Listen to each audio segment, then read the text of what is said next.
এই শুনছো, আমাদের হৃদয়ের ছোঁয়া চ্যানেল ডায়েরির পক্ষ থেকে আমি উর্মি। আমাদের চ্যানেলটা সাবস্ক্রাইব করে আমাদের পাশে থাকো, প্লিজ প্লিজ প্লিজ।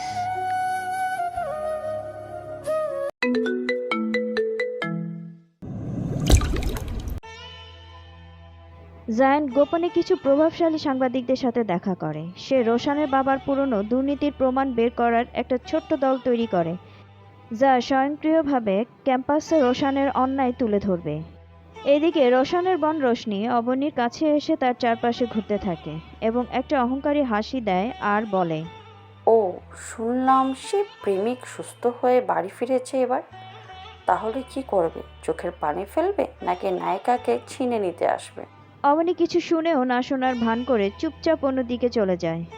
আর রশনি তার যাওয়ার পানে তাকিয়ে থেকে বলতে থাকে, তোর জন্য আমি আমার ভালোবাসার পাইনি, শুধু তোকেই জায়ান পছন্দ করত, যার জন্য সে একটা বারের জন্য আমার দিকে ফিরে তাকায়নি। তোকে তো আমি দেখে নেব, আর ওই জায়ান, তাকে এবার আমি দেখব। ক্যাম্পাসে ঢোকার পরই রশনির চোখ যায় জায়ানের দিকে। দূরে দাঁড়িয়ে আছে। তখনই রশনি ধীরে ধীরে সেখানে যায় আর জায়ানকে উদ্দেশ্য করে বলতে থাকে, অবনী এখন কারো অতীত। অবনী এখন আমাদের বাড়ির বউ। কারোর জন্য সে শুধুমাত্র অতীত। আর আমার ভাইয়ার ছায়াতে দাঁড়ানোর সাহস কারণে। তাছাড়া কেউ জোর গলায় বলতো, কেউ তাকে কখনো ছেড়ে যাবে না। এখন হলো তো ক্ষমতার লোভ। ভাইয়ার ক্ষমতা বেশি, সেই জন্যই তো প্রেমিক ছেড়ে ভাইয়ার কাছে চলে এসেছে। বেইমান মেয়ে কোথাকার। জায়ান কোনো কথা বলে না, শুধু মুখে এক টুকরো মৃদু হাসি, চোখে আগুনের শিখা নিয়ে সেখান থেকে চলে যেতে যেতে মনে মনে বলে, হুম, তোমার মতো মেয়ের স্বভাব আমার জানা আছে। কে কাকে ছেড়ে গেছে আর কে কাকে জোর করেছে সেটা দেখার পালা। ওদের তো ভবিষ করে, আমি শুধু শুরুর অপেক্ষায় আছি। রাত 11টা। নির্জন এক চেম্বারে জায়ান। তার চোখে অন্ধকার, হাতে অবনীর ছবি। পেছনে রোশানের বিয়ের ভিডিও চলছে মোবাইলে। তার ডান হাত খলিল বলল, বস, এটা কি হলো? আপনি কোন তো, কিছু একটা করি। জায়ান দাঁত কামড়ে বলে, এটা যদি রাজনীতি হতো আমি তোরে হারে হারে টের পাইয়ে দিতাম, কিন্তু তুই আমার হৃদয়ের বিরুদ্ধে খেলেছিস। এই খেলা আমি তোকে শেষ না করে ছাড়বো না। আপনি শুধু বলেন ভাই, কোথায় যাব? জায়ান তখন ঠান্ডা গলায় বলে ওঠে, অবনী জানলার পাশে দাঁড়িয়ে দূরে আকাশের দিকে তাকিয়ে আছে। মুখে অভিমান আর আত্মবিশ্বাস, মনের মধ্যে এক রাশ যন্ত্রণা। ঠিক তখনই দরজা ঠেলে ঘরে ঢুকে রোশান। তার চোখে এক কেমন যেন ঠান্ডা আগুন।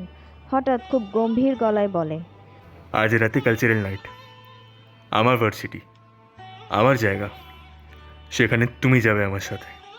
অবনী চোখ সরিয়ে নিয়ে ফুঁসে উঠে বলতে থাকে, আমি কোথাও যাব না, আর তোমার সাথে তো কোনোভাবেই না। রোশান হালকা একটু হেসে ধমকের সুরে বলে, তুমি এখন আমার স্ত্রী। তোমার ইচ্ছা অনিচ্ছার দাম এখন সমাজে আমার নামের সাথে মিশে গেছে। আর আমি চাই সবাই দেখুক, আমার কাবিন শুধু কাজে না, সবখানে রাস্তব করে। অবনী দাঁতে দাঁত চেপে রাগান্বিত স্বরে বলে ওঠে, তুমি কখনোই ভালোবাসোনি, তুমি শুধু মালিক হতে চাও। রোশান ধীরে ধীরে অবনীর কাছে এসে পেছন থেকে অবনীর কানের কাছে গিয়ে ফিসফিস করে বলতে থাকে, ভালোবাসি, খুব ভালোবাসি, কিন্তু সেটা তুমি বোঝার আগেই আমি জিতে নিতে চাইছিলাম। আজ রাতটা দেখো, তুমি আমার কিভাবে হো। সবাইকে আমি দেখাতে চাই। যদি তুমি না চাও তাহলে কিছু ছবি ভাইরাল হয়ে যাবে। ভাবো তোমার পরিবারের কি হবে। অবনী তখন ভয়ের সাথে অভিমান মিশিয়ে বলে, তুমি একটা অমানুষ। রোশান ঠান্ডা হেসে অবনীর দিকে তাকিয়ে বলে ওঠে, ঠান্ডা হাসে, তুমি এখন আমার পাশে দাঁড়ালে সবাই চোখে রানী হবে, আর না দাঁড়ালে শুধু একটা বন্দি মেয়ের কাহিনী হবে। বেছে নাও তুমি কোনটা চাও। সেই নাইট কালচারাল প্রোগ্রাম। ঝলমলে সাজ, চতুর্দিকে আলোর রশনি, চারদিকে হইচই। ভার্সিটির প্রোগ্রাম। হঠাৎ একটা শব্দ। রোশান তার গাড়ির দরজা খুলে অবনীকে নিয়ে আনে, একরকম জোর করেই তার কাঁধে শক্ত করে হাত রেখে। সবাই সেই দিকে তাকায়। ভিপি রোশন চৌধুরী এবং তার ওয়াইফ সামনে এগিয়ে আসছে।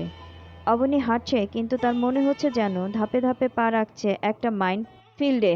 চোখে ভয় নেই, কিন্তু ভেতরটা কাঁপছে। অবনী মনে মনে ভাবে, এটা কোনো রাত না, এটা হচ্ছে একটা আত্মা পোড়ানো মঞ্চ নাটক। রোশান দম্ভ আর এক প্রকার অধিকার বোধ নিয়েই অবনীকে এখানে নিয়ে এসেছে। তানভীর সহ আরও ছেলেপুলে সবাই সামনে এগিয়ে আসে এবং রোশানকে সম্বর্ধনা দিতে থাকে। মঞ্চে হোস্ট অ্যানাউন্সমেন্ট করতে থাকে। আমাদের মাঝে উপস্থিত হয়ে গেছে আমাদের ভার্সিটির ভিপি রসান চৌধুরী, আর তার সাথে রয়েছে তার ওয়াইফ, অর্থাৎ আমাদের ভাবি অবনী চৌধুরী। অবনী চৌধুরী নামটা শুনেই যেন অবনীর ভিতরে জ্বালা হতে শুরু করে। তার মন চাচ্ছিল এক্ষুনি এই মুহূর্তে হোস্টের মাথায় একটা বাড়ি দিয়ে মাথা ফাটিয়ে দিতে। অনেকক্ষণ আলাপ আলোচনার পর হোস্ট বলে ওঠে, এবার আমরা এমন একজনকে মঞ্চে আহ্বান করব যিনি আমাদের ভার্সিটির খুবই প্রতিভাবান একজন, এবং এখন তার নতুন একটি পরিচয় হচ্ছে সে আমাদের ভাবি। কথাটা যেন জায়ানের কানের মধ্যে বারবার প্রতিধ্বনিত হতে থাকে। অসহ্য লাগতে শুরু করে তার। তখনই হোস্ট আবার বলে ওঠে, আমরা আমাদের এই প্রতিভাবান ব্যক্তিটিকে অনুরোধ করছি মঞ্চে আসার জন্য এবং আমাদের একটি গান উপহার দেওয়ার জন্য। একসময় তিনি বেশ ভালো পারফরমেন্স করতেন। তিনি হচ্ছেন অবনী রহমান, মানে আমাদের রওশন ভাইয়ের স্ত্রী অবনী ভাবি। এ কথা শুনেই যেন অবনী অবাক হয়ে তাকিয়ে থাকে। রাগে তার মাথাটা ফেটে যাচ্ছে। সে এ পরিচয়ে পরিচিত হতে চায় না, কিন্তু বারবার মাইকে সেই একই নাম নেওয়া হচ্ছে। রোশান অবনীর দিকে তাকিয়ে অবনীর হাত ধরে মঞ্চের দিকে নিয়ে যায়। অবনী তার হাত ছাড়ানোর চেষ্টা করে, কিন্তু রোশান এমনভাবে তার হাত ধরেছে সে কোনোভাবেই সেটা ছাড়াতে পারছে না। রোশান অবনীর কানের কাছে ফিসফিস করে বলে, যা হচ্ছে হতে দাও। যদি এর বিপরীত কিছু করতে চাও তবে বুঝেই তো। রোশান চোখে কিছুটা ভয়ে এনে অবনীকে বলে, ওরা অ্যানাউন্স করে দিয়েছে, এখন তোমার গাইতেই হবে। অবনী চোখের ইশারায় বারণ করতে চাইলে রোশান চোখ রাঙিয়ে বলে, যাও, মঞ্চে ওঠো, সবাই জানুক তুমি এখন কার। অবনী কিছুটা স্থির থাকে। তার চোখে কষ্ট, অভিমান এবং একরাশ সাহস। তখনই পেছনে কেউ একজন এসে দাঁড়ায়, পিঠে হাত রাখে। অবনী পাশ ফিরে তাকাতেই দেখে সে আর কেউ না, অবনীর সাহসী বান্ধবী দিশা। দিশার দিকে তাকিয়ে রোশান বলে, তোমার বান্ধবীকে সামলাও এবং বলো যা হচ্ছে হতে দিতে। বলেই সে চলে যায়। অবনী দিশাকে জড়িয়ে ধরে। দুজনেই খুব আবেগে আপ্লুত হয়ে যায়। দিশা অবনীকে সান্ত্বনা দিয়ে বলতে থাকে, আমি জানি তোর কষ্ট। তুই এখন সময় এবং নিয়তির হাতে বন্দি হয়ে গেছিস। এখন উল্টোপাল্টা কিছু করা যাবে না। যেভাবে চলছে চলতে দে। সময় বুঝে ঠিকই এর বদলা নেওয়া যাবে।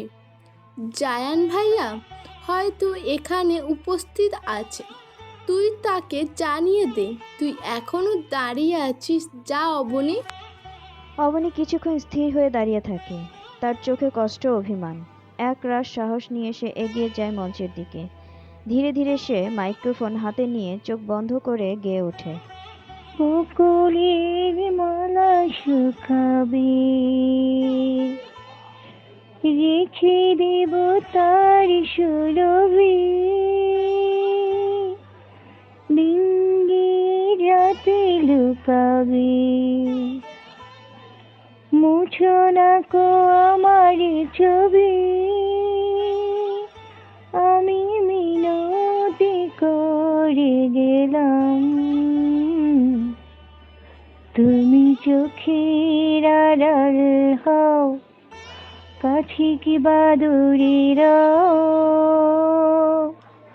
তুমি চোখের আড়াল হও, কাছে কি বাদুড়ি রও,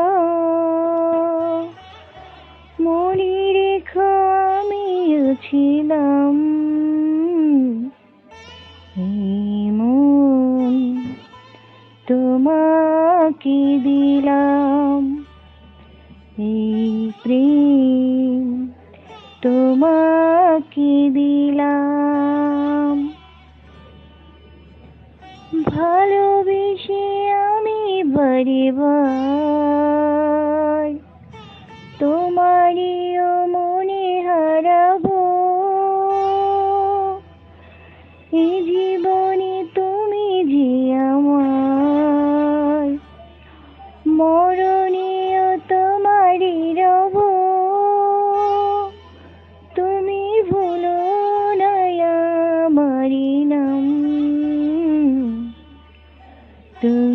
চোখের আড়াল হও, কাছে কি বাদুড়ির, তুমি চোখের আড়াল হও, কাছে কি বাদুড়ির, মনে রেখো আমিও ছিলাম,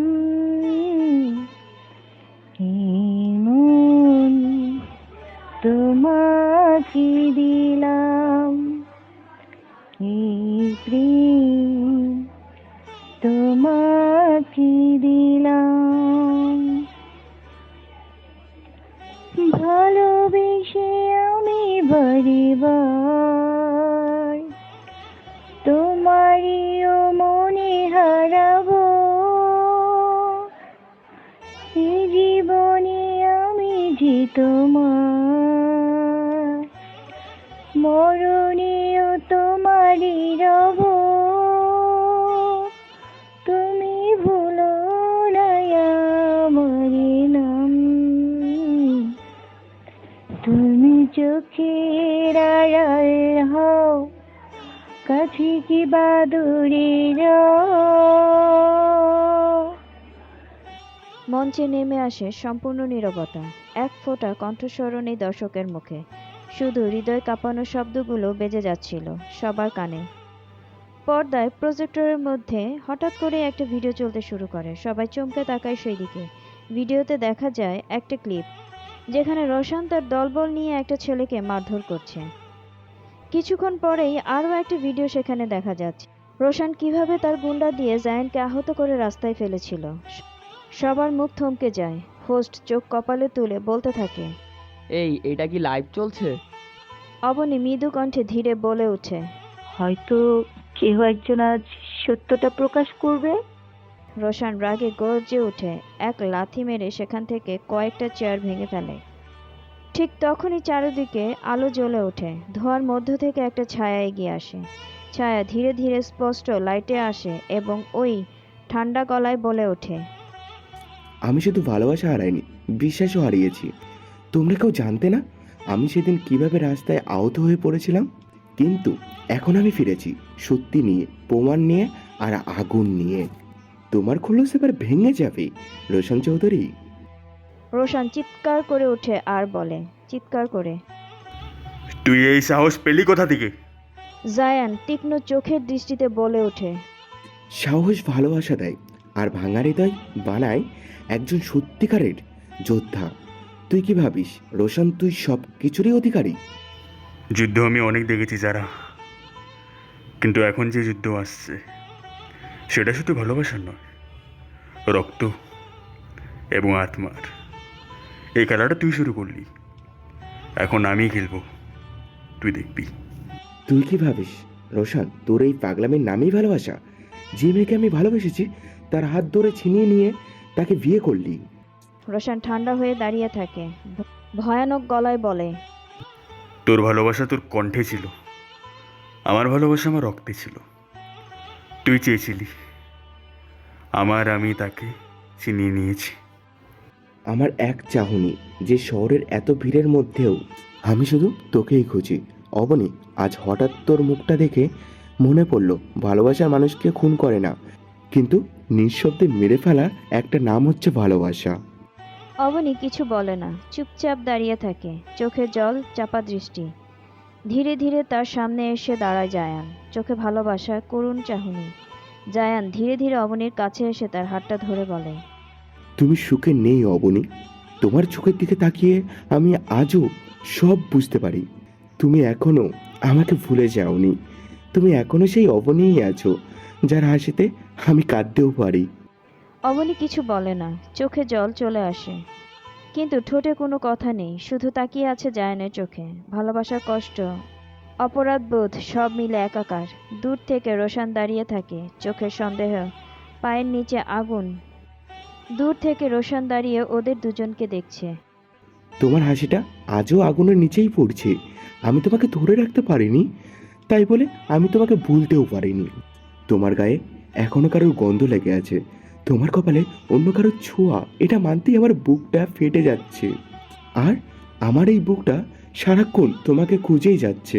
তুমি ভুল করে হারিয়ে গেছো, ভুল ভালোবাসায় বেঁধে গেছো। তুমি শুধু একবার বলো অবনী, চলো আমরা দুজন পালিয়ে যাই। তুমি চুপ হয়ে আছো কেন, কথা বলছো না কেন? তাহলে কি এখন তোমার চোখে অন্য কারোর বসবাস? ঠিক আছে, ভালো থেকো নিঃশব্দ রাতে। যদি কখনো তোমার বুকটা কেঁপে ওঠে, জেনে নিও আমি তখনও তোমাকেই ভালোবাসি। অবনী চুপচাপ ভিজে চোখে মাথা নিচু করে রাখে। দূরে রোশান কিছু বুঝতে পারে না, কিছু বোঝে না, কিন্তু বাতাস ভারী হয়ে যায়। কুয়াশার ভেতর রোশান এগিয়ে এলে জায়ান দাঁত চেপে বলে, একটা কথা মনে রেখো, তুমি অবনীকে পেয়েছো, কিন্তু সে এখনো আমার ছায়া ভুলতে পারেনি। আমি যদি চাই তাকে নিয়ে আজই চলে যেতে পারি, তোমার সেই আধিপত্যের মুখে থুতু ফেলতে পারি। এক পা করে এগিয়ে আসে রোশান। তখন রোশান বলে ওঠে, তুমি আমাকে থামাতে পারবে না, কারণ আমি সেই আগুন যার ছোঁয়ার তোমার আজ তো ছাই হয়ে যাবে। তুমি হয়তো তার স্বামী, কিন্তু আমি তার প্রেম। আর প্রেম একবার যার রক্তে মিশে যায়, তবে তার নাম মুছে ফেলা যায় না। অবনীর দিকে তাকিয়ে ভারী কণ্ঠ হয়ে ওঠে আর বলে ভারী কণ্ঠে, তুমি কি সত্যি ওকে ভালোবাসো? তবে তাকাও ওর চোখের দিকে, ওর চোখে আজও আমি থাকি। তুমি রাতের ঘুম, আমি ওর দিনের স্বপ্ন।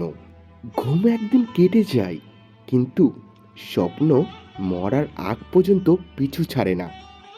রোশান কিছু বলতে যাবে, তার আগেই ঠান্ডা গলায় জায়ান আবারও বলে ওঠে, তুমি তার শরীর পেয়েছো, আমি তার আত্মা।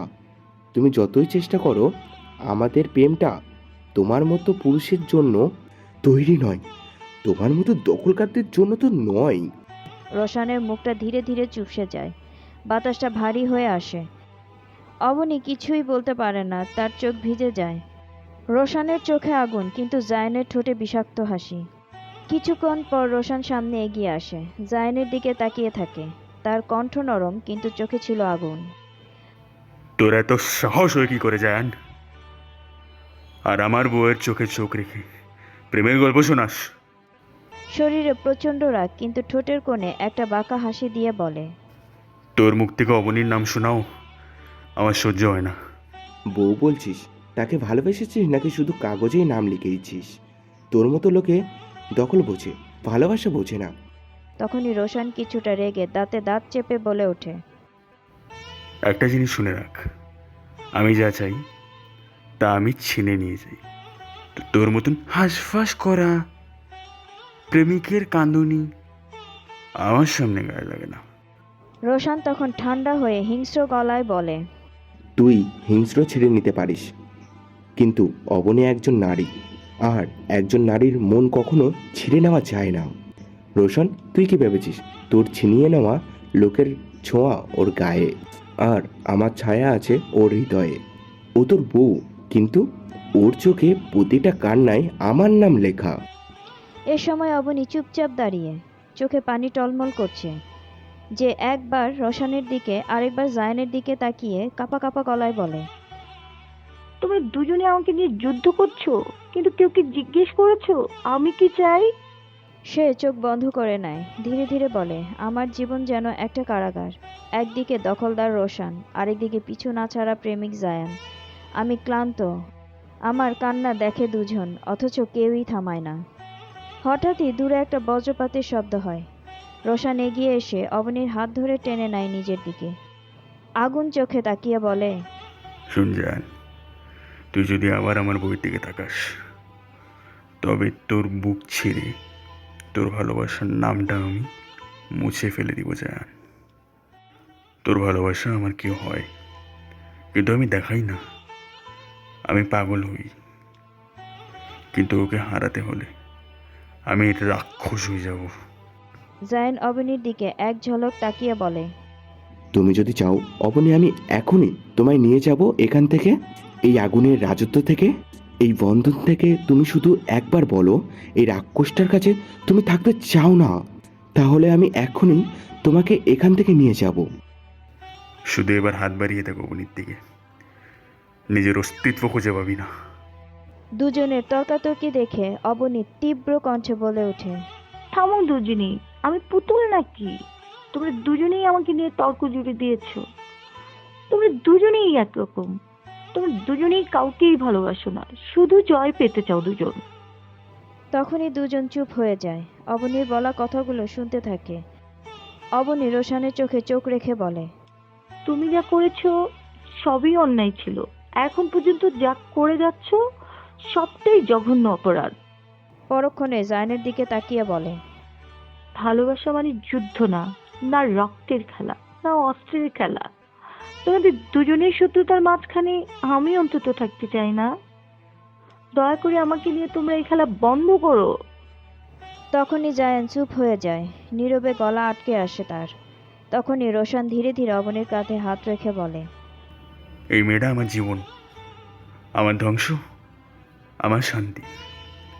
আমি তাকে চিনে নিয়েছি, কিন্তু দেখ, আজ ওকে শুধু আমার নামে চিনে সবাই।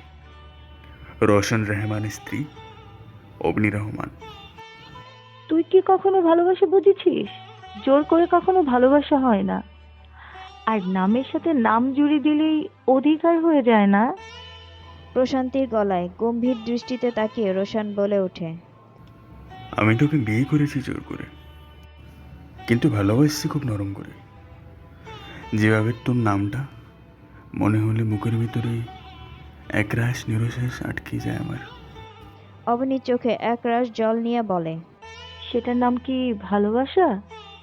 আর আমি বলবো এটাকে ছিনিয়ে নেয়া, আর দুটো মনকে আগুনে পুড়িয়ে দেয়া। জায়ান এক করুণ দৃষ্টি দিয়ে অবনীর দিকে তাকিয়ে ধীর পায়ে সেখান থেকে চলে যায়। রোশান অবনীকে একরকম জোর করে গাড়িতে উঠিয়ে নিয়ে বাড়িতে চলে আসে। রুমের মধ্যে দাঁড়িয়ে আছে অবনী। পাশ থেকে রোশান বলে, অবনী, তুই বলেছিলি মনকে পুড়িয়ে দেওয়ার কথা। হ্যাঁ, আগুন। কারণ তুই একটা আগুন। তুই আমার শান্তি না, তুই আমার অস্থিরতা। তোর চোখে ঝড়, তোর ঠোঁটে বিদ্রোহ। আমি শান্তিতে থাকতে পারি না অবনী। তোর সামনে দাঁড়ালে আমার সব শিঙা ভেঙে যায়। যেদিন তোকে প্রথম দেখেছিলাম সেদিন বুঝে গেছিলাম তুই শুধু আমার হবি। কিভাবে আমি আর কারো কখনো থাকবো না। তোর চোখের ভাষা পড়তে শিখেছি আমি, আর তোর সেই চোখে নিজের স্বপ্ন দেখে এসেছি চুপি চুপি। এতদিন আমি যেমনই ছিলাম, কিন্তু তোকে বউ করে আনার পর আমি বুঝতে পারলাম আমার ঘর মানে তোর হাসির শব্দ, আর আমার শান্তি মানে তোর পাশে থাকা। অবনী হালকা হেসে বলে, আর আমার সকাল মানে অন্য কেউ। আমার হাসিতে মিশে আছে অন্য কারো নাম। করুণ চোখে অবনীর দিকে তাকিয়ে রোশান মনে মনে বলতে থাকে, তুই জানিস না অবনী, তোর চুলের গন্ধে আমি কেমন করে হারিয়ে যাই। যখন তুই আমার কাছে থাকিস আমি আর নিজেকে ঠিক রাখতে পারি না। ইচ্ছা করে তোর ঠোঁটের আলতো একটা চুমু রাখি, আর তারপর চোখ বন্ধ করে শুধু তোর শরীরের মাদকতায় ডুবে যাই। তোকে জড়িয়ে ধরার স্বপ্ন দেখি প্রতিদিন। তোর গাল বেয়ে ঠোঁট অব্দি চুমু খেতে খেতে কানে একটা কথা বলি যে তুই শুধুই আমার অবনী, শুধুই আমার, আর কাও না। তুই তো প্রতিবাদ করিস, কিন্তু এখন কেন করছিস না? কারণ এটা কি আমার কল্পনা? মোবাইলের স্ক্রিনে অবনীর ছবিটা দেখে তাকিয়ে বলতে থাকে, যদি এক রাত্রির জন্য তোকে কাছে পেতাম তো তোর সারা শরীরটা আমি ছুঁয়ে ছুঁয়ে চিনে নিতাম। তোর প্রতিটা নিঃশ্বাস, প্রতিটা কাঁপন, আমার স্পর্শ কেমন গলে যেত তুই জানিস না। ওই দিন রোশান একা একা গভীর রাতে জানালার পাশে দাঁড়িয়েছিল। বাইরে হালকা বৃষ্টি পড়ছে। বিছানায় এসে শুয়ে পড়ল। চোখ বুজতেই অবনীকে দেখতে পায়। রোশান কল্পনার জগতে হারিয়ে যায়। সে কল্পনায় অবনীর গালে ঠোঁটে চুমু খেতে থাকে আর বলতে থাকে, তুই এভাবে সরে যাস না, তুই আমার হয়ে থাক। তোর শরীরটা আমার নামে লেখা, নিতে চাই আজ। তোকে এমনভাবে কাছে চাই যেখানে দূরত্ব বলে কিছু থাকবে না। তোর চুলের গন্ধ আমার মুখে লাগতে চাই। তোর নিঃশ্বাস আমার গলায় মিশে থাকবে, প্রতিটি চুমুতে, প্রতিটি ছোঁয়ায় তুই যেন আমার হয়ে উঠিস। এ কথা বলেই রোশান ধীরে ধীরে অবনীকে জড়িয়ে ধরে কিস করতে থাকে। অবনীকে কাছে পাওয়ার তীব্র এক অস্থিরতা তাকে জড়িয়ে ধরে। সে যেন নেশাক্ত হয়ে গেছে। তার ঠোঁটগুলো অবনীর ঘাড় গলা ছুঁয়ে একটু নিচে যেতেই হঠাৎ একটা শব্দ হয়, আর হঠাৎই রোশান চোখ মেলে দেখে কেউ নেই। তখনই সে ফিসফিস করে বলে, সবটাই আমার কল্পনা। তুই তো আমার কাছে নেই অবিনী, তুই তো পাশের ঘরে ঘুমাস দরজা বন্ধ করে। আর আমি কেবল তোর হয়ে থাকা স্বপ্ন দেখি, যেখানে তোকে আমি হারাতে ভয় পাই। সে বিছানা থেকে উঠে জানালার দিকে হেঁটে যায়। জানালার বাইরে আকাশের দিকে তাকিয়ে বলতে থাকে, তুই তো এখনো আমার না, আমি তো শুধু তোর নাম নিয়ে রাত কাটাই কল্পনায়। তোর ঠোঁট দুটো ছুঁয়ে দিই। তুই জানিস না অবনী, তোর শরীর আমি কেবল কল্পনায় ভালোবাসি, আর তোর আত্মা সেটাই আমি আজও জিতে উঠতে পারিনি। সব কিছু কল্পনা, সবটাই। তুই তো এখনো আমাকে সহ্য করতে পারিস না অবনী। আর আমি তোকে এই পর্যন্ত নিয়ে আসি কেবল কল্পনাই হাস্যকর। আমি কল্পনায় তোর গলা ছুঁয়ে দিই, আর তুই বাস্তবে আমার নামটা পর্যন্ত তোর মুখে নিতে চাস না। তারপর সে ধীরে ধীরে অবনীর রুমে প্রবেশ করে। ভেতর থেকে লক করা থাকলেও লক খোলার পাসওয়ার্ড রোশনের জানা ছিল, তাই সে অবনীর রুমে প্রবেশ করে। রুমে কারো প্রবেশের শব্দ শুনেই অবনী শোয়া থেকে উঠে দাঁড়ায়। রোশন নরম গলায় বলে ওঠে, একটু দাঁড়াবি, একটা কথা বলতে চাই। অবনী ঠান্ডা গলায় কিন্তু রাগান্বিত দৃষ্টি নিয়ে রোশনের দিকে তাকিয়ে বলে, তুই কি ভেবেছো আমি সত্যিই তোমার কাছে আসবো? এত রাতে আমার রুমে কেন এসছো? তুমি ভেবো না কোনো দিন তোমার আদর, তোমার ছোঁয়া, তুমি যা যা কল্পনা করছো সেটা কখনোই সম্ভব হবে। ওইসব হয়তো স্বপ্নেই সম্ভব, কিন্তু বাস্তবে না। অবনী চলে যেতে চাইলেই রোশন পেছন থেকে অবনীর হাতটা ধরে বলতে থাকে, তুই আমার কল্পনায় আগুন, বাস্তবে তুই আমার অধিকার। জানি না এ শেষ কোথায়, তোর শরীরকেও পবিত্র করে ফেলেছি।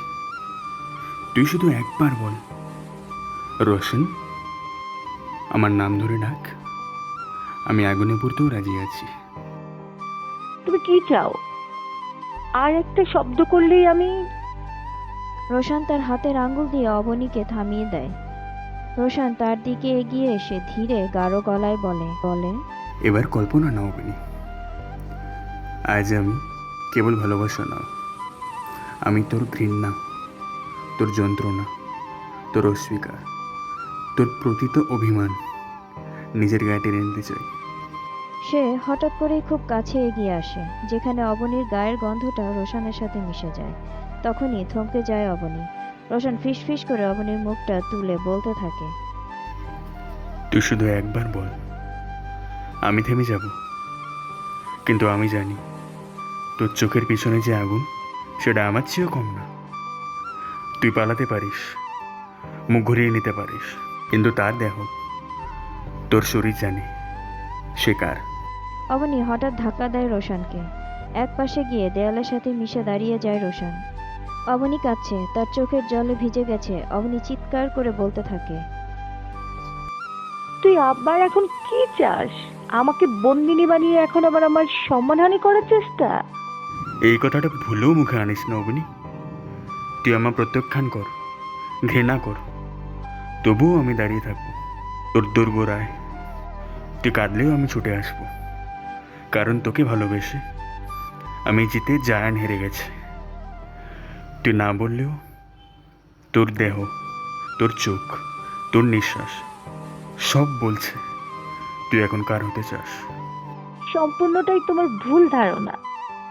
এখন এই মুহূর্তে এখান থেকে চলে যাও, তা না হলে আমি আমার নিজেকেই ক্ষতি করে ফেলবো। আমি তোমার কোনো কথাই শুনতে চাই না।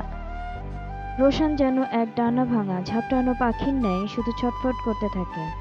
ধীর পায়ে বের হয়ে আসে সে। প্রচণ্ড মাত্রার ড্রিঙ্কস করে। তার হাতে একটা ছোট নাইফ। রোশান সেটাকে চেপে ধরে, তার যেন হুঁশ নেই। এদিকে সেটার আঘাতে হাত কেটে টপ টপ রক্ত পড়তে থাকে। সেদিকে খেয়াল হতেই রোশান এক দৃষ্টিতে রক্তের দিকে তাকিয়ে থাকে।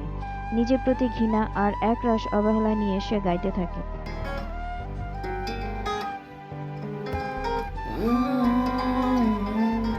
कि अब कुछ होश नहीं है, तू मुझको पिला देगी क्या? मैं पी कर जो भी कहूँगा, तू सुबह भुला देगी क्या? तू बाहों में रखने दूँगा, मेरी चाहे दूर हटा दे, मैं गोद में रख लूँ अगर से। तू मुझको सुला देगी क्या? जाती नहीं तेरी याद कसम से कि दिल का भरो है तू। बाकी नहीं अब कोई शर्म, जाना एक धर्म है तू। जो कहती थी मत पियो ना, मेरी जान जहर है ये। उसे देखता हूँ कोई गैर छुआ, अब और जहर क्या पीऊं? Na na na na na na na na na na na na na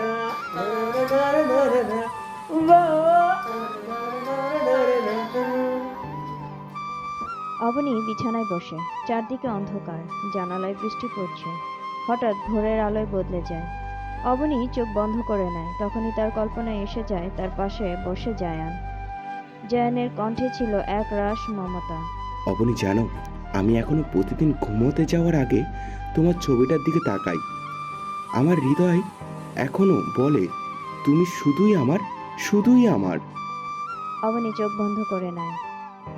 কল্পনায় জায়ানের কাঁধে মাথা রেখে বলতে থাকে, তুমি যদি পাশে থাকতে, তোমার ছোঁয়া আমার শরীর নয়, আমার মন শান্ত হতো। তুমি এমন ভাবে আমার দিকে তাকাতে যেন দুনিয়ার তুমি ছাড়া আমার আর কেউ নেই। জায়ান একটা হাসি দিয়ে অবনীর গালে হাত রাখে, কপালে চুমু খায় আর বলে, তোমার হাসি ছাড়া আমার সকাল শুরুই হতো না। তুমি রেগে গেলে আমি রাগ ভাঙাতাম, তোমার সব অভিমান ভেঙে দিতাম তোমার পছন্দের কথা বলে। এখন তুমি অন্য কারোর কাছে, এটা আমি সহ্য করতে পারবো না অবনী। অবনী চুপ করে থাকে, চোখ দিয়ে নেমে আসে এক ফোঁটা জল। হঠাৎ বাস্তবে ফিরে দেখে ঘর পুরো ফাঁকা, কেবল নিজের নিঃশ্বাস চলছে। অবনী নিজে মনে মনে বলে, তুই আমাকে ভালোবাসিস রোশান, কিন্তু তুই তো আমাকে কেড়ে নিয়েছিস। আর সে আমাকে ভালোবেসে ধরে রেখেছিল। তবে দুজনেই পুরুষ, একজন আমার শরীর জিতেছে, তো আরেকজন আমার আত্মা। রাতের অন্ধকার, একটা নিস্তব্ধ বোবা কান্নার রেশ যেন চারদিকে। ঘরের কোণে অবনীর মা বিনা শব্দে কেঁদে যাচ্ছে। বাবা স্তব্ধ হয়ে জানালার বাইরে তাকিয়ে আছে। তাদের ঘরের বাতাসটা আজও ভারী হয়ে আছে কষ্টে। তখনই অবনীর মা কান্না জড়িত গলায় বলে, কি অপরাধ ছিল আমাদের? শুধু গরিব বলে আজ মেয়েকে হারালাম, কিছুই করতে পারলাম না। আজিজুর রহমান শক্ত মুখ করে ভারী গলায় বলে ওঠে, এই সমাজে টাকা আর ক্ষমতার কাছে সত্যি হার মেনে যায়। রোশান এমপির ছেলে, তার সামনে আমাদের প্রতিবাদও যেন নস্যি হয়ে গেল। আমি জানতাম একদিন আমার অবনী আমাদের গর্ব হবে, ওর হাসিতে আমাদের বাড়িটা ভরে উঠত। এখন সেই হাসি কেড়ে নিল ওই রাক্ষসটা। কোথায় গেলে আমাদের ছোট অবনী, যে ছিল সাহসী একজন মেয়ে, যে কিনা সবার চোখে চোখে রেখেই কথা বলার সাহস করত। আমরা বন্দুকের নলের সামনে দাঁড়িয়ে নিজের মেয়েকে রক্ষা করতে পারিনি। একজন বাবার কাছে এর চেয়ে বড় অপমানের আর কি হতে পারে? তখনই অবনীর মা কান্না বন্ধ করে ফিসফিস করে বলে, তুমি দেখে নিও, আমার মেয়ে কখনো ওর কাছে হার মানবে না। সময় পেলেই সে ফিরবে, নিজের লড়াই নিয়ে এই অন্যায় বিচার সে করবে। অবনীর বাবা রুদ্ধশ্বাসে মৃদু মাথা নেড়ে বলে ওঠে, হ্যাঁ, আমার অবনী হারবে না। ও যে আমার নিজের মেয়ে, আমারই মতন। আমার মেয়ে একজন আগুন। মনে আছে ছোটবেলায় কেমন করে পায়ের আওয়াজ না দিয়ে ছুটে এসে আমার কোলে ঝাঁপিয়ে পড়তো আমার অবনী? হ্যাঁ মনে আছে, তোমার মনে আছে সেই প্রথম স্কুলে যাওয়ার দিন ছোট একটা নীল ব্যাগ কাঁধে ঝুলিয়ে বলেছিল, বাবা একদিন তোমার মুখ উজ্জ্বল করব। চোখ মুছতে মুছতে বলতে থাকে, কি আশায় বেঁচেছিলাম, কি স্বপ্ন ছিল, সব ভেঙে চুরমার হয়ে গেল। কিছু ক্ষমতালোভী শকুন এসে আমার সব ছিনিয়ে নিয়ে আমার মেয়ের সম্মান, তার হাসি, তার ভবিষ্যৎ। আমরা তো কারো ক্ষতি করিনি, তাহলে কেন এই শান্তি আমাদের কপালে লেখা ছিল না? পয়সা আর বন্দুকের কাছে আমাদের মতো গরিবের কাছে স্বপ্ন ছিল বলার মতো না। রশনি ফোনে কথা বলছে, কণ্ঠে ঠান্ডা কিন্তু ভেতরে আগুন। রশনি ধীরে ধীরে ফোনে বলতে থাকে। একটা কাজ ছিল আপনার সাথে আসিফ ভাইয়া। আপনার জায়ানের সাথে আগে থেকে তো কিছু ঝামেলা আছে মনে হয়। ফোনের ওপাশ থেকে তখন রশনির কণ্ঠ শুনে বলে ওঠে, হ্যাঁ ছিল। তো তুমি রোশনি মানে রোশানের ছোট বোন, তা হঠাৎ কি মনে করে? কি ভাইয়া, আপনার সাথে একটা কথা ছিল। ভার্সিটির দুজন সিনিয়র, জায়ান ও রোশন ভাইয়া, দুজনের সাথেই তো আপনার কিছু ঝামেলা ছিল। আমি আপনাকে একটা সুযোগ তৈরি করে দিতে পারি, মিষ্টি একটা প্রতিশোধের। শুনতে মন্দ না, তাহলে তো ভালোই হবে। রশনি তখন ঠান্ডা গলায় বলে ওঠে, তবে টার্গেট কিন্তু অবনী, কারণ ওকে ব্যবহার করে ভাইয়াকে ভাঙতে হবে। বাকিটা আপনি সামলে নেবেন। এদিকে রহমান সাহেবের পক্ষদল নাসির চৌধুরীর ষড়যন্ত্র ছড়িয়ে পড়ছে। রহমান সাহেব এমপি সাহেবের চাপে পড়েছে। অবনীর কাণ্ড নিয়ে মিডিয়াতে কানাঘষা শুরু হয়েছে।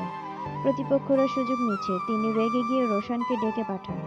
রহমান সাহেব চেয়ারে বসে ভারী রাগ নিয়ে রোশনের দিকে তাকিয়ে বলতে থাকেন, রাজনীতি করব নাকি তোর প্রেমে ভালোবাসা সামলাবো বলতো? তোর জন্য এখন পত্রিকার হেডলাইন হচ্ছে এমপির ছেলে প্রেমে দৌড়ে, মেয়েকে জোর করে বিয়ে। রোশন মাথা নিচু করে দাঁড়িয়ে শুধু তার বাবার কথাগুলো শুনেই যাচ্ছিল। এতদিন যাই করলি আমি তোকে কোনো বাধা দেইনি, তুই তোর নিজের ইচ্ছা মতোই চলাফেরা করছিস, কিন্তু আজ এই মেয়েকে নিয়ে এত কিছু কেন? আমার এতদিনের সব কিছু তুই কিনা একটা মেয়ের পিছনে ঘুরে সব শেষ করে দিলি। রোশনের মা হুমায়রা বলতে থাকেন, বাবা রোশন, তুই আমার স্বপ্ন ছিলি, তুই আমার একমাত্র সন্তান। এত কিছুর পরেও যদি তুই সুখী হতি তবুও মেনে নিতাম, কিন্তু মেয়েটা তোকে ভালোবাসে না বাবা। জোর করে কাউকে ভালোবাসা যায়, কিন্তু পাওয়া যায় না রে বাবা। রোশন তার মাকে দেখে থমকে যায়, চোখ লাল হয়ে ওঠে, কিন্তু মুখে কিছু বলে না।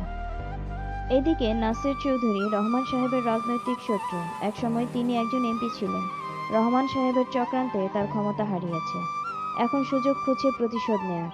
তারই ছেলে আসিফ চৌধুরী, ভার্সিটির প্রভাবশালী সিনিয়র, রোশনের রায়ভার।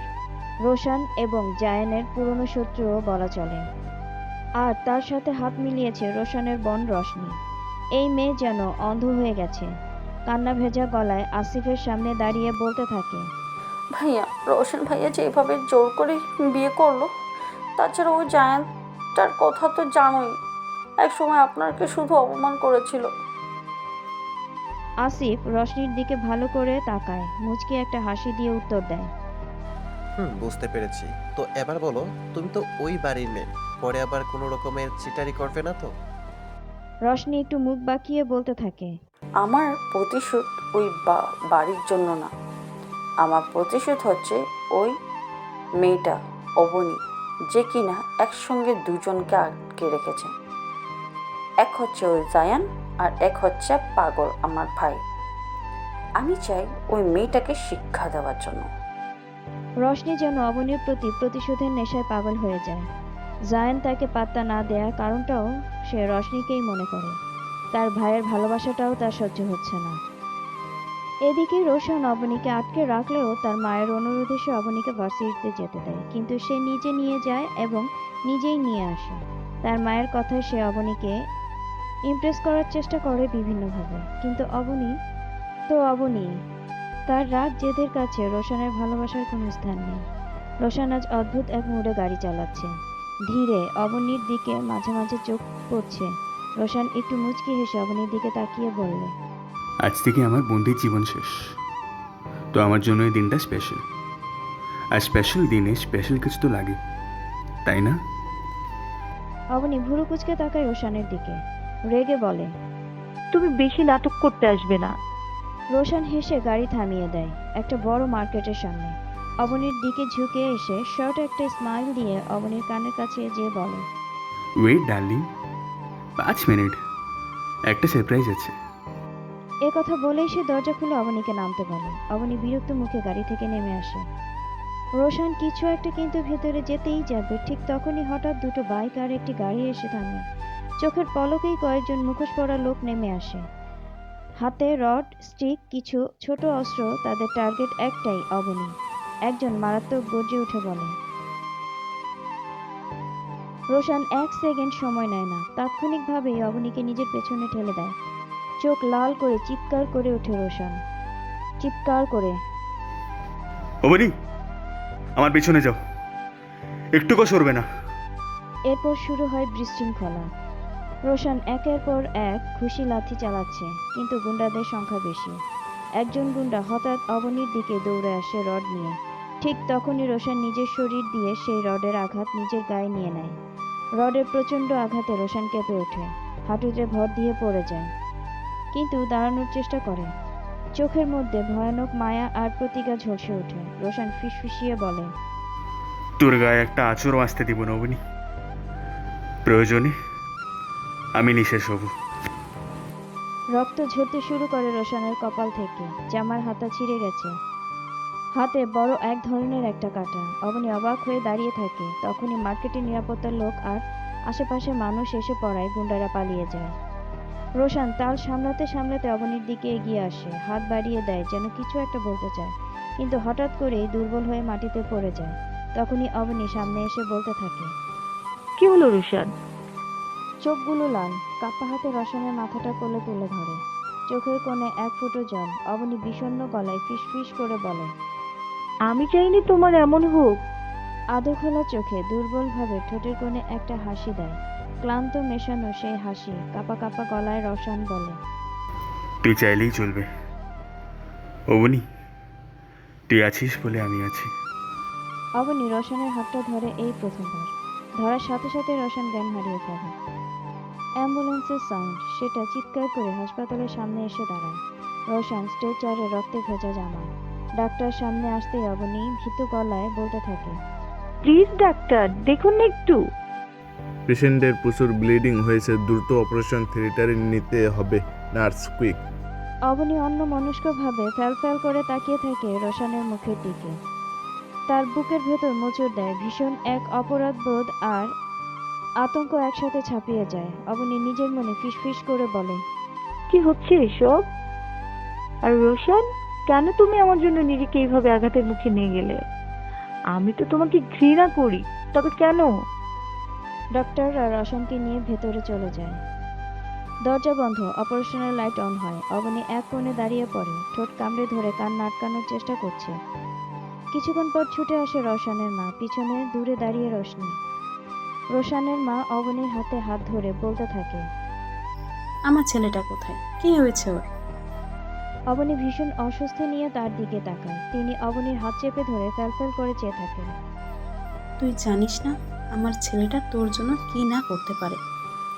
একটু মাত্র তোর মুখে হাসির জন্য আমার ছেলেটা শত আঘাত সহ্য করতে পারে। তুই তাকে একটুও বুঝিস না, বোঝার চেষ্টাও করিসনি। তোর হাসির পিছনে ও সব কিছু নিঃস্ব করে দিতে পারে না নীরবে। 2 ফোঁটা জল গড়িয়ে পড়ে গাল বেয়ে অবনীর। দূর থেকে এসব দেখে রোশনির গা জ্বলতে থাকে। সে অসহ্য মার্কা একটা ফেস করে অবনীর সামনে এসে বলতে থাকে, কে আছে তোমার মতো মেয়ের কাছে? তোমার জন্য সবাই শুধু শুধু কষ্ট পায়। কি ভাবো তুমি নিজেকে? তোমার ভাইয়ার পাগলামিটা তোমার কাছে অসহ্য মনে হয়, অথচ আজকে তোমার মতো একটা মেয়ের জন্য আমার ভাইয়ের এই অপারেশন থিয়েটারে কে ছিল, কারা ছিল তারা, যারা আমার ভাইকে আঘাত করেছে। আমি তাদের ছেড়ে দিব না, না তোমাকে ছেড়ে দিব। তোমার অহংকার আমি চুর চুর করে দিব। হুমায়রা রহমান সামনে এগিয়ে এসে রশনিকে এক ধমক দিয়ে থামিয়ে দেয় আর বলে, তুমি তোমার ভাবির সাথে বেয়াদবি করছো, মা হয়ে এটা আমি সহ্য করব না। রশনি মুখ বাঁকিয়ে সেখান থেকে চলে যায়। যেতে যেতে আড়ালে সে একটা ডেভিল হাসি দিতে ভুল করে না। অন্যদিকে এক গোপন জায়গায় রোশানের বাবার রাজনৈতিক প্রতিদ্বন্দ্বী আর তার ছেলে আসিফ বসে বসে ষড়যন্ত্র প্ল্যান করছে। এখন তার শত্রুদের দরজা খুলে গিয়েছে। তুমি ভার্সিটিতে চালিয়ে যাও, অবনীকে আমাদের দিকে টানার জন্য আর একটু ফাঁদ পাতত। আসিফ মুচকি হেসে হালকা গলায় বলে, চিন্তা করো না আপা, অবনী এখন বিভ্রান্ত। একটু চাপ দিলেই ওর ঘৃণা রোশনের উপরে বেড়ে যাবে। এ কথা শুনেই দুই বাপ ছেলে হেসে ওঠে। ঘরে অন্ধকার নেমে আসে। অন্যদিকে জায়ানের কানে এই ঘটনা চলে যায়। রোশান আহত হওয়া খবর শুনে তার বুকের ভেতরে এক দাবানল জ্বলে ওঠে, কারণ সে বুঝে গেছে যে হাত অবনীর কিছু করতে চাইছিল রোশান সেই হাত ভেঙে দিয়েছে। জায়ান দাঁতে দাঁত চেপে বলতে থাকে, রোশান, তোর সাথে খেলা এখনো বাকি। তুই যদি অবনীকে নিজের করতে চাস তাহলে তোকে হারাতেই হবে, যে করেই হোক। কিন্তু কথা হচ্ছে তুই নিজেই এখন আহত, তাহলে অবনীর দিকে শত্রু হাতটা কার ছিল? কে বা কারা অবনীকে আঘাত করতে চাই, এটা তো আমাকে খুঁজে বের করতেই হবে। হঠাৎ অপারেশন থিয়েটারের লাইট বন্ধ হয়ে যায়। ডাক্তার বেরিয়ে আসে। ডাক্তার খুবই ক্লান্ত গলায় বলে, উনি এখনো স্থিতিশীল, তবে তাকে এখনো ঝুঁকিমুক্ত বলা যাবে না, কেয়ারফুলি থাকতে হবে। অবনী এগিয়ে যায় রোশানের রুমের দিকে।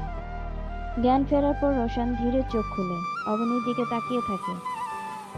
অসুস্থ শরীর, ক্লান্ত দেহ, অবনীকে দেখে এক ফোঁটা প্রাপ্তির হাসি। রোশান মৃদু গলায় খুব ধীর স্বরে বলে, তুমি এখনো আছো? চলে যাওনি? এটা তো তোমার জন্য একটা বড় সুযোগ ছিল, আমাকে ফেলে চলে যাওয়ার। সেই সুযোগটা তুমি মিস করে দিলে অবনী। এরপর আমি আর কখনো তোমাকে এই সুযোগটা দেব না। অবনী মলিন চোখে তাকিয়ে থাকে রোশানের দিকে, কিন্তু কোনো কথা বলতে পারে না। মনের ভেতর অসমাপ্ত অনুভূতির ঝড় কেবল বইতেই থাকে। হাসপাতালে সিয়াম সাথে রশনি চুপচাপ ঠান্ডা আগুনের মতো দাঁড়িয়ে। রশনি ধীরে ধীরে তার ভাইয়ের কাছে যায়। নেকা কান্না করে আর বলে, জানেন ভাইয়া, শুনলাম ওখানে যে আঘাত করেছিল তারা জায়ানের লোক ছিল, কিন্তু তুমি তো কিছুই জানতে না। আমাকে একজন ফোন করে বলল, আর তাদের মধ্যে থেকে একজন নাকি ধরাও পড়েছে। সেই ছেলেটাকে আটকে রাখা হয়েছে। তারপর তাকে মাইক দেওয়ার পর সেই সত্যটা স্বীকার করেছে। দাঁড়াও, আমি তোমাকে শোনাচ্ছি। আমি কি করতাম? জায়ান বলেছে অবনীকে টার্গেট করতে না, শুধুমাত্র রোশান নামে ওই লোকটাকে মেরে ফেলতে। ভিডিওটা চলে বন্ধ হয়ে যায়। রোশানের চোখে আগুন ঝরানো রাগ। পাশ থেকে অবনী হতবাক চোখে তাকিয়ে আছে। রেকর্ডারটা বন্ধ হতেই রোশনি একটা বিজয়ের হাসি টেনে বেরিয়ে আসে। রোশান সুস্থ হয়ে বাড়ি ফিরে। হসপিটাল থেকে এসে জায়ানের উপর ভীষণ রেগে আছে। তাই বাড়ি ফেরার পরপরই সে খোঁজ লাগায় জায়ান কোথায় আছে। হঠাৎ করেই মুখোমুখি হয়ে যায় দুজনে, কিন্তু তাদের আলোচনার কেন্দ্রবিন্দু সেই ঠান্ডা গলায়, চোখে রাগ মেশানো। তোকে শেষবারের মতন বলছি জায়ান, আমার থেকে দূরে থাক। আর অবনীর দিকে তো ভুলেও তাকানোর সাহস করবি না। তুই কি ভেবেছিলি আমাকে রাস্তা থেকে সরিয়ে দিয়ে তুই তোর মনের ইচ্ছা পূরণ করবি? সেটা কখনোই হতে দিব না। তুই ছিনিয়ে নিয়েছিস রোশান। হয়তো আইনের খাতায় তোদের নাম একসাথেই জুড়ে গিয়েছে, কিন্তু বলতো তার হৃদয় কাগজে কার নামটা এখনো খোদাই হয়ে আছে? আর যেটা বলছিস তোকে সরিয়ে দেওয়ার কথা, সেটা চাইলে আমি আরো আগে করতে পারতাম। জায়ান এক পা এগিয়ে এসে রোশানের চোখে চোখ রেখে বলে, ভালোবাসা জোর করে হয় না রোশান। তুই হয়তো তার গায়ে শাড়ির আঁচলে নিজের নাম লিখেছিস, কিন্তু আমি লিখেছিলাম তার নিঃশ্বাসে যে ভালোবাসা তোকে ঘৃণা করে, তুই সেটাকেই বিয়ে বলিস। আমি চেয়েছিলাম আমার পাশে, কিন্তু দেখ আজ সে কাঁদে তোর সংসারে। তুই বুঝিস না, কারো ঠোঁটে চুমু না পেলে চোখের জল মুছিয়ে দেওয়ার প্রেমটা কি জিনিস। আমি যদি চাইতাম আজ তোকে ভেঙে গুড়িয়ে দিতাম, কিন্তু অবনীর চোখে যদি একটুও সুখ দেখতাম আমি নিজে নিঃস্ব হয়েই চলে যেতাম। কিন্তু আজ আমি দেখছি সে শুধু বিরছি, কিন্তু তার চোখে আনন্দ নেই, তার ঠোঁটে হাসিও নেই। সে তোকে ভালোবাসে না, কারণ আমি আছি তার হৃদয়ের পাশে। আর যেদিন সে নিজেই ডাক দেবে সেদিন তোর সব জোর হারিয়ে যাবে। রোশানের চোখে আগুন জ্বলে ওঠে। রেগে গিয়ে সে বলে, ও তাই বুঝি তুই অবনীকে কেড়ে নেওয়ার জন্য আমাকে আঘাত করেছিস? তুই আমার প্রাণ নিতে চেয়েছিলি? এ কথা শুনেই জায়ান অবাক হয়ে রোশানের দিকে তাকায় আর বলে, এই কাজটা চাইলে আমি অনেক আগেই করতে পারতাম, কিন্তু আমি তোর মতো মানুষ নই যে কাউকে জানে মেরে ফেলবো। রওশন আর জায়ানের তর্কাতর্কি চলছিল।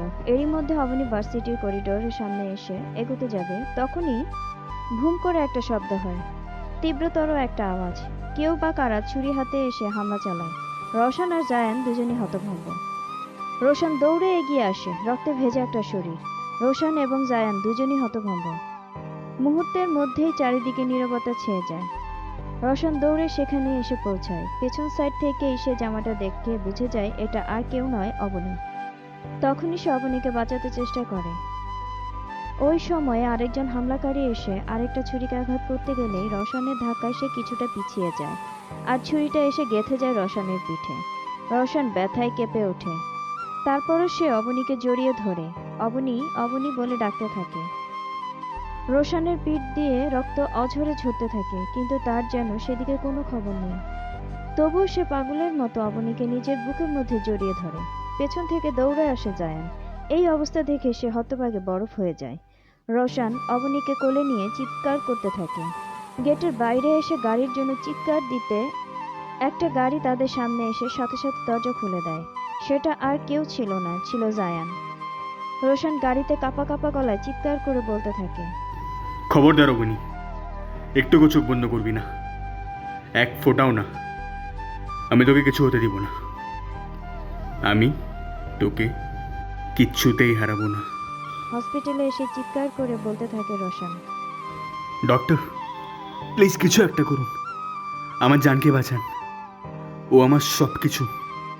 দূর থেকে একজন নার্স খেয়াল করে পেছন থেকে রোশনের গায়ে রক্তে ভিজে যাচ্ছে ওই জায়গাটা, কিন্তু তার সেদিকে কোনো খেয়ালই নেই। সে শুধু চিৎকার করে এই মেয়েটিকে বাঁচানোর কথা বলছে। তার নিজের শরীর থেকে তখনও রক্ত ঝরে যাচ্ছে, সেদিকে তার বিন্দুমাত্র ভ্রুক্ষেপ নেই। সে অবনীর হাত আঁকড়ে ধরে আছে। অবনীকে স্ট্রেচারে তোলা হয়, কিন্তু সে অবনীর হাত ছেড়ে দেয় না। সে ভাঙা গলায় বলতে থাকে, আমি হার মানবো না, তোর জন্য আমি মরতেও রাজি আছি অবনী। সবাই স্তব্ধ, নার্স, ডক্টর, রোগী, সবার চোখে পানি। কিছুটা দূরে দাঁড়িয়ে জায়ান যেন নীরব দর্শকের মতো দেখে যাচ্ছিল সবকিছু। তার চোখ দিয়ে গড়িয়ে পড়ে অশ্রু। সে ভাবতে থাকে হয়তো তার ভালোবাসায় কোনো খাদ ছিল, কিন্তু রোশন অবনীকে সত্যি তার চেয়েও বেশি ভালোবাসে, যে ভালোবাসাটা হয়তো সে নিজেও অবনীকে দিতে পারবে না। তারপরে সে এক পা দুপা করে রোশনের সামনে এগিয়ে আসে এবং বলে, রোশন, এরকমটা হতে পারে না। অবনী তোমাকে ছেড়ে কোথাও যেতে পারে না, ও ফিরে আসবে। জায়ান একজন নার্সকে ইশারা দিতে সে রোশনকে ব্যান্ডেজ করার জন্য নিয়ে যেতে চাইলে সে যেতে চায় না। এক পর্যায়ে জায়ান তাকে জোর করে নিজেই নিয়ে যায়। অবনীকে ঢোকানো হয়েছে অপারেশন থিয়েটারে। রোশন তার গায়ে ব্যান্ডেজ নিয়েও অপারেশন থিয়েটারের দরজার সামনে দাঁড়িয়ে বেপরোয়া হয়ে চিৎকার করছে, প্লিজ ডক্টর, যেভাবেই হোক আমার অবনীকে বাঁচিয়ে দিন। ওর কিছু হলে আমি সব কিছু মাটির সাথে মিলিয়ে দেব। তার চোখে জল বেয়ে পড়তে থাকে। সামনে দাঁড়িয়ে থাকা সবাই স্তব্ধ। রোশনের হাহাকার আর চোখের অশ্রু দেখে পেছনে দাঁড়িয়ে জায়ান স্থির হয়ে গেছে, যেন বুকের ভিতরে সব কিছু থমকে গেছে। তার চোখ ব্যথা অনুভূত হচ্ছে। তখনই ডাক্তার বেরিয়ে আসে অপারেশন থিয়েটার থেকে এবং বলতে থাকে, রোগীর অবস্থা খুবই সংকটজনক, প্রচুর রক্তক্ষরণ হয়েছে, জরুরি ভিত্তিতে রক্তের প্রয়োজন, যেভাবেই হোক আপনারা রক্তের জোগাড় করুন। রোশন ডাক্তারের কাছে এসে চিৎকার করে বলতে থাকে, ডক্টর আমার সব রক্ত নিয়ে নিন, ওর একটা চুল পরিমাণ ক্ষতিও জানি না হয়। প্রয়োজনে আপনি আমার এক বিন্দু রক্ত রাখবেন না। রোশনের এইরকম পাগলামি দেখে ডাক্তারও যেন নিস্তব্ধ। দীর্ঘ গলায় সে বলে, আগে রক্তের গ্রুপ আমরা মিলিয়ে দেখেছি, অপেক্ষা করুন। তখনই আরেকজন ডাক্তার এসে বলতে থাকেন, স্যার কিছুক্ষণের মধ্যেই রক্ত দিতে হবে, তা না হলে অনেক বড় ক্ষতি হয়ে যেতে পারে। জায়ান সামনে এগিয়ে এসে সে এক মুহূর্তও দেরি না করে নার্সকে ইশারা দেয় তার নিজের গায়ের রক্তের স্যাম্পল নেয়ার জন্য। পেছন থেকে ওদের দুইজনের পাগলামি নীরবেই দেখে যাচ্ছিলেন ওদের বাবা আর মা। কিছুক্ষণ পরে নার্স এসে ডাক্তারকে বলে, স্যার একমাত্র একজনের রক্ত মিলে গেছে, বাকিদের ম্যাচ করেনি। কে তাকে নিয়ে যাও আর দ্রুত রক্তের ব্যবস্থা করো। জি জান স্যার, আপনি আমাদের সাথে আসেন। নামটা শুনেই এক মুহূর্তের জন্য রোশান থমকে যায়। জায়ানের চোখে এক খুশির ঝিলিক উকি দেয়। রোশান মুহূর্তেই জায়ানের দিকে তাকায়। চোখে লাল আগুন আর টুকরো টুকরো ভেঙে পড়ার মতো যন্ত্রণা। এক দৃষ্টিতে সে জায়ানের যাওয়ার দিকে তাকিয়ে থাকে। অপারেশন থিয়েটারের লাল আলো নিভে গেছে। একটা কাপা কাপা আওয়াজে দরজা খুলে ডাক্তার বেরিয়ে আসে এবং গম্ভীর স্বরে বলে, রোগী এখনো স্থিতিশীল, আমরা তাকে বাঁচাতে পেরেছি, তবে আরও কিছুদিন নিবিড় পর্যবেক্ষণে রাখতে হবে, ধীরে ধীরে সুস্থ হবে। রোশান যেন ক্লান্ত শরীরে বল ফিরে পায়। আল্লাহর কাছে ধন্যবাদ জানায়। পেছনে দাঁড়িয়ে জায়ান দীর্ঘশ্বাস ফেলে, চোখের কোণে জল জমে ওঠে। সে মাথা নিচু করে ধীরে ধীরে পেছন দিক থেকে চলে যেতে শুরু করে আর ফিস ফিস করে মনে মনে বলতে থাকে, ভালো থেকো অবনী, তুমি যার কাছে সবচাইতে বেশি নিরাপদ, আমি তোমাকে তার কাছেই ছেড়ে দিলাম। অপেক্ষার দীর্ঘ সময় পেরিয়ে যখন অবনীকে নিবিড় পর্যবেক্ষণে নেওয়া হয়, তখন খবর পেয়ে অবনীর বাবা মা ছুটে আসে হসপিটালে।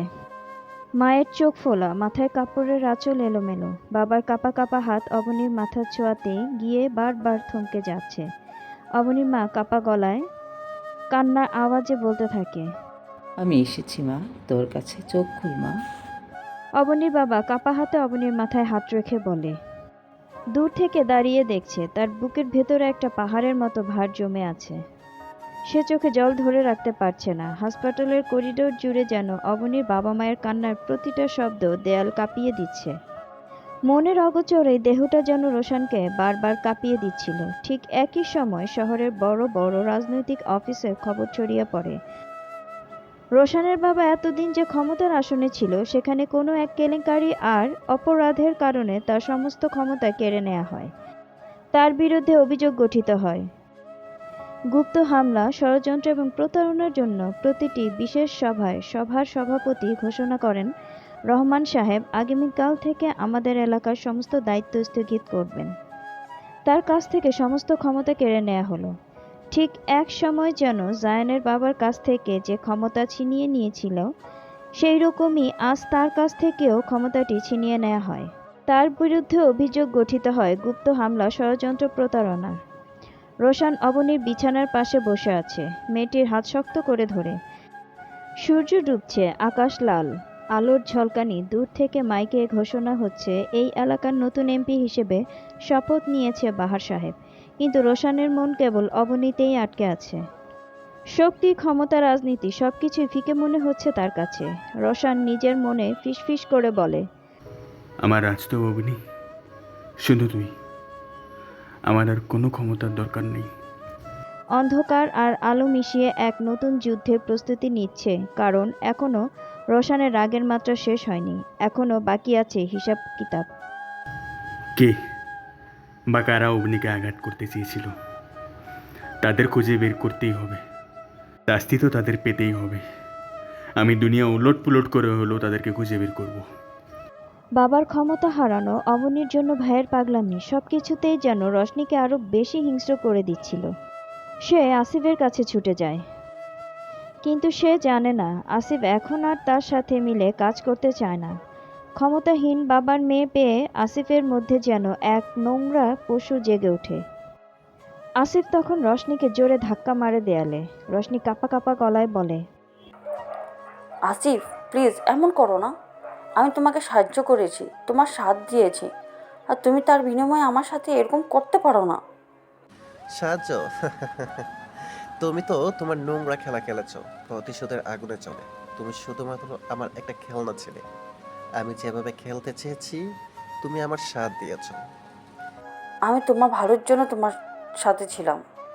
যে মেয়ে নিজের ভাইয়ের ভালো দেখতে পারে না, আমার ভালো দেখবে? রশনি আসিফের দিকে তাকাতেই দেখে আসিফ একটা নোংরা হাসি দিয়ে তার দিকে ধীরে ধীরে এগিয়ে আসছে।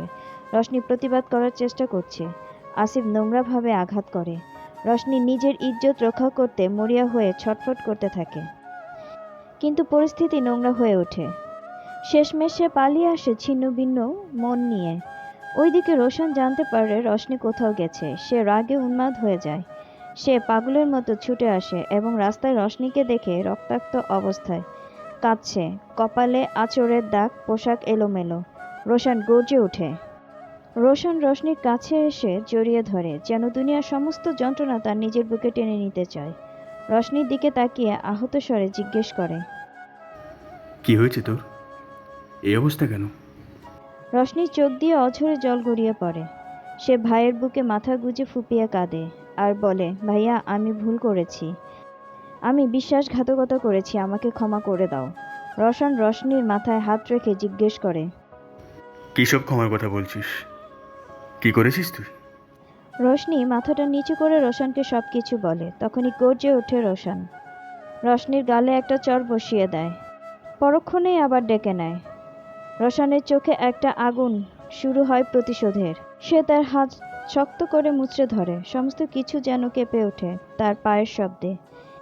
এদিকে আসিফ যেন পাগলা কুকুরের ন্যায় হয়ে যায়। তার ক্ষোভ মেটাতে সে আর একবার অবনীকে আঘাত করার পরিকল্পনা করে। তার লক্ষ্য ও অবনীকে সরিয়ে ফেলা, যাতে রোশন ও তার পরিবার চিরতরে ভেঙে পড়ে। কিন্তু সেই খবর কিভাবে যেন জায়ানের কাছে পৌঁছে যায়। তখনই জায়ান ছুটে হসপিটালের উদ্দেশ্যে। তার একটা লক্ষ্য, অবনীকে কিছু হতে দেয়া যাবে না। তখন আসিফের লোকজন হাসপাতালে ঢুকে পড়ে। অবনী তখন অচেতন অবস্থায় থাকে। তাকে ঘুমের ওষুধ দিয়ে ঘুম পাড়িয়ে রাখা হয়েছে। হঠাৎই একজন ছুরি হাতে অবনীর দিকে এগিয়ে যায়। জায়ান সেটা দেখে ফেলে। জায়ান দৌড়ে সেদিকে যেতে চায়, কিন্তু লোকটা এতটাই চালাক, সে সুকৌশল অবলম্বন করে কেবিনে ঢুকে যায় এবং ভেতর থেকে লক করে দেয়। এগুলো দেখে যেন জায়ানের মাথা প্রায় পাগলের মতো হয়ে যায়। সে কোনোভাবেই এই রুমে যাওয়ার সিস্টেম খুঁজতে থাকে। অবশেষে একটা পেয়েও যায়।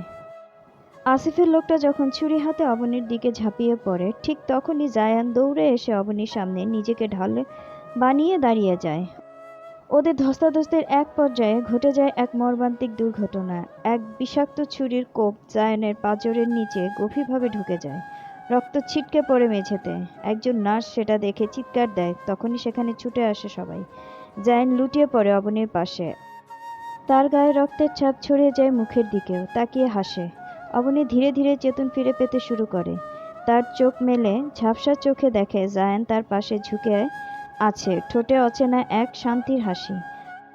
অবনী কিছু বুঝতে না পেরে বলে ওঠে, জায়ান, কি করছো তুমি? জায়ান রক্তাক্ত ঠোঁটে একটা ম্লান হাসি দিয়ে ফিসফিসিয়ে বলে, আমি তোমার কিছুই হতে দিইনি। অবনী, দেখো, তোমার কিছুই হয়নি। তোমাকে বেঁচে থাকতে হবে, আমার জন্য না, তোমার নিজের জন্য। রোশন সেখানে এসে এই অবস্থা দেখে জায়ানকে সে ধরে ফেলে। তার হাত রক্তে ভিজে যাচ্ছে। রোশনের চোখের সামনে তার সবচেয়ে বড় শত্রু এখন অবনী রক্ষাকর্তা হয়ে উঠেছে। রোশন জায়ানের দিকে তাকিয়ে বলতে থাকে, কেন করলে এটা? আমি তো তোমাকে ঘৃণা করতাম, আর আজ তুমি আমাকে হারিয়ে দিলে। ঘৃণা করিস, ঠিক আছে, কিন্তু আজ যদি অবনী বাঁচে তাহলে এই ঘৃণা আর থাকবে না। অবনী কাঁপা কাঁপা হাতে জায়ানের দিকে হাত বাড়িয়ে দেয় আর বলে, তুমি এইভাবে আমাকে ছেড়ে যেতে পারো না। তোমার কিচ্ছু হবে না জায়ান। জায়ান কাঁপা হাতে নিজের রক্তাক্ত হাত রাখে অবনীর হাতে। তার গলায় শেষ কণ্ঠস্বর, ভালো থেকো তুমি, তোমার হাসি যেন কখনো শেষ না হয়। আমি তোমাকে একজন সত্যিকারের প্রেমিকের হাতে তুলে দিয়ে গেলাম। রোশন আঁতকে ওঠে আর বলে, তুমি এইভাবে চলে যেতে পারো না জায়ান। তারপর ধীরে ধীরে জায়ানের চোখ নিস্তেজ হয়ে আসে। হসপিটালের করিডোর নিস্তব্ধ হয়ে পড়ে। সবাই স্তব্ধ। সবাই বুঝতে পারে জায়ান তার নিজের জীবন দিয়ে অবনীকে বাঁচিয়ে দিয়েছে। অবনী শ্বাসরুদ্ধভাবে জায়ানকে বুকের সাথে জড়িয়ে ধরে কাঁদতে থাকে। চোখ দিয়ে ঝরে পড়ে অঝরে জল। রোশন চোখ মুছতে মুছতে ফিসফিস করে বলে, আজ আমি বুঝলাম ভালোবাসা কাকে বলে। আকাশের কোথাও মেঘ জমে একটি হালকা বৃষ্টি নেমে আসে, যেন আজ বৃষ্টিও কান্না করছে ওদের সাথে। হাসপাতালের করিডোরে অদ্ভুত নীরবতা। সবার চোখের পানি বুকের মধ্যে ভারী পাথর। রোশন বসে আছে। অবনীর চোখে শূন্য দৃষ্টি। কোলের মধ্যে জায়ানের নিথর দেহ আঁকড়ে ধরে আছে। অবনী ফিসফিস করে বলে, ফিসফিসিয়ে, জায়ান, ওঠো, আমাকে ছেড়ে যেও না প্লিজ। আমি এখনো তোমাকে সবকিছু বলতে পারিনি। তার গলা ভেঙে যাচ্ছে কান্নায়। রোশন আস্তে আস্তে এগিয়ে এসে অবনীর কাঁধে হাত রাখে।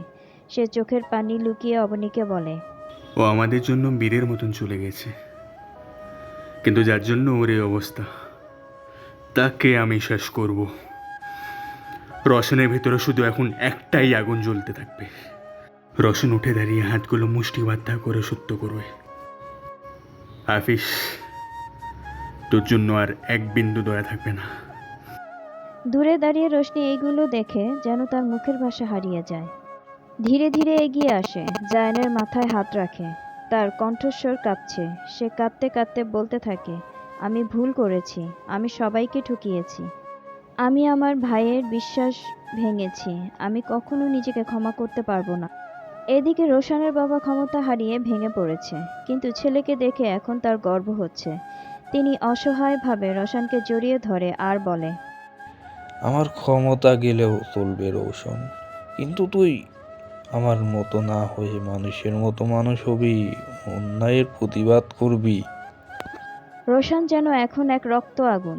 রোশন গাড়িতে ওঠার আগে মাটির দিকে চোখ রেখে মনে মনে জায়ানের দিকে তাকিয়ে ফিসফিস করে বলতে থাকে, তোমার এই রক্তের প্রতিশোধ আমি নিতে যাচ্ছি। রোশন জায়ানের বাবা মুহিত চৌধুরীর কাছে এসে হাত জোড় করে ক্ষমা চায়। অসহায় দৃষ্টিতে জায়ানের মা হুমায়রা বেগম তাকিয়ে থাকে রোশনের দিকে। রোশন যেন আজ এক মায়ের সাথে দৃষ্টি মেলাতে পারছে না। তার মনের ভেতর এক অসহ্য ঝড় বইছে। হুমায়রা বেগম ধীরে ধীরে কাছে এসে রোশনকে জড়িয়ে ধরে কান্নায় ভেঙে পড়ে। রোশন হুমায়রা বেগমের হাত ধরে বলে ওঠে, আমি কথা দিচ্ছি, জায়ানের এ রক্ত বৃথা যাবে না। আসিফ এখনো ভেবে বসে আছে সে জয়ী হয়ে গিয়েছে, কারণ জায়ান চলে গেছে। রোশন নীরব হয়ে গেছে, তাই সে খুশিতে পার্টি করতে শুরু করে।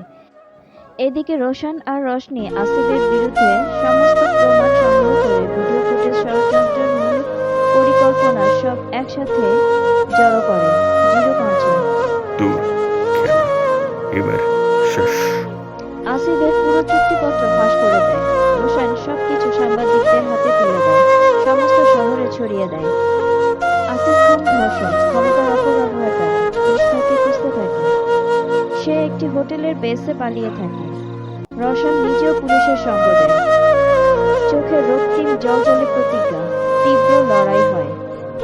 অবশেষে আসিফকে দড়ি দিয়ে হাত পা বাঁধা অবস্থায় বের করা হয়। তাকে পুলিশের ভ্যানে তোলার সময় রোশন এগিয়ে এসে ফিসফিস করে বলে, ভেবেছিলি তোকে কোনোদিন খুঁজে পাওয়া যাবে না, টাকা দিয়ে সব কিনে নিবি।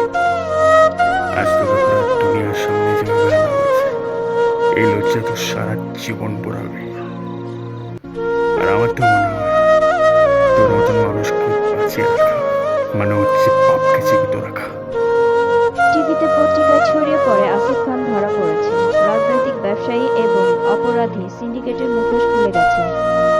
আমি যদি অপরাধী হই তাহলে সব সমান। আমার অপকর্মের পেছনে মদতদাতা রোশন পুলিশকে বলে, অপরাধীকে শাস্তি অবশ্য পেতে হবে, ওকে নিয়ে যান। ভাইয়ের মুখে এইসব শুনে রোশনি কান্নায় ভেঙে পড়ে। কিন্তু অবশেষে তাকেও পুলিশের সাথে যেতে হয়, কারণ সেও একজন অপরাধী, আর অপরাধ কাউকে ছেড়ে দেয় না। বাগান ঘেরা শান্ত উঠোন, বিকেলের নরম আলো পড়েছে। হাতে একগুচ্ছ সাদা গোলাপ নিয়ে রোশন দাঁড়িয়ে আছে। পাশেই অবনী সাদা সিধে শাড়িতে, মুখে হালকা রোদের ছোঁয়া, কিন্তু চোখের কোণে মেঘের রেখা। দুজনে একসাথে এগিয়ে গেল সেই ছোট্ট সাদা পাথরের ফলকের দিকে। লেখা আছে জায়ান আহমেদ, ব্র্যাকেটে ভালোবাসা কখনো মরে না। রোশন মৃদু কণ্ঠে নরম গলায় বলে, তুই তো বলেছিলি অগ্নিকে আগলে রাখবি। আমি কথা দিচ্ছি ভাই, তোর জীবন দিয়ে যেই মেয়েকে বাঁচিয়েছিস, আমি তাকে সারা জীবন আগলে রাখবো। তুই ওপরে চলে গিয়েও আমাদের মাঝে বেঁচে থাকবি।